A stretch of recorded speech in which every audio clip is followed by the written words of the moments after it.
KTN News. Now, it appears that some churches in Mukurweini in Nyeri County have begun holding church services in total disregard of government's rules and regulations on COVID-19, banning the same. Now, the government has not lifted the ban on gatherings, including church services, but several churches in the area today held their services, albeit observing social distancing. Our reporter Ibrahim Karanja with that story.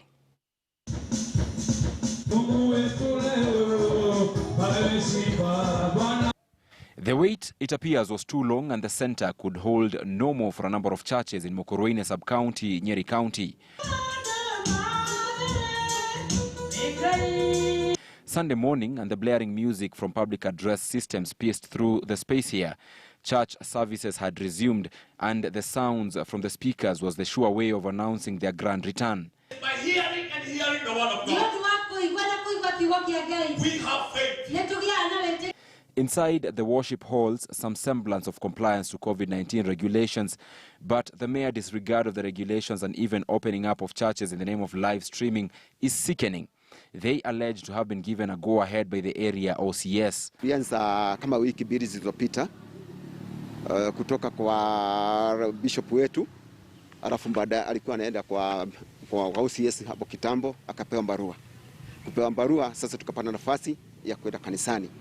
Tukaambiwa makanisa inaweza kufunguliwa, na kwa hivyo tukaambiwa tuende kwa OCS na tupewe barua.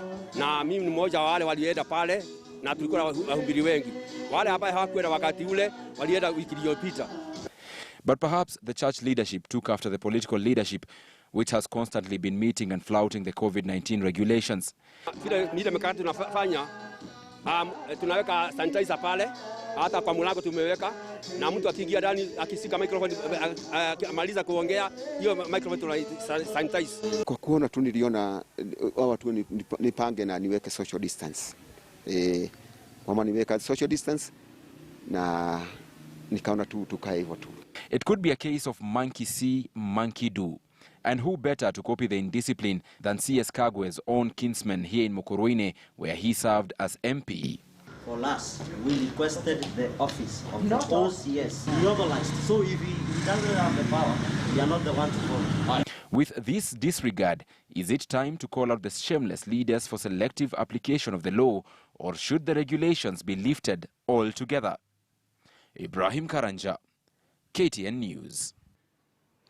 Now, a section of religious leaders are opposed to the reproductive health bill that is currently before the Senate. According to the clergy, some sections of the bill are offensive and cited a provision that allows termination of pregnancy in the event of an emergency treatment. Now, the religious leaders urged the Senate as well as the National Assembly to reject the bill on grounds that it will erode our culture and heritage. It should be clear to that teaching sexual pleasure as a right would automatically create perversion, and they will engage in masturbation, same-sex relationships, rape, bestiality, incest, teenage sex. Such behavior will also lead to increased demand for abortion and eventually unstable families in future. So as church leaders, we find this to be wicked and abominable before our God. Have been quite alarming. And we want to agree with Professor Magoha, who said that these numbers may not be real. Because we have seen a trend. Every time this kind of a bill is in Parliament, it follows with a research, in quotes, and gives us numbers that are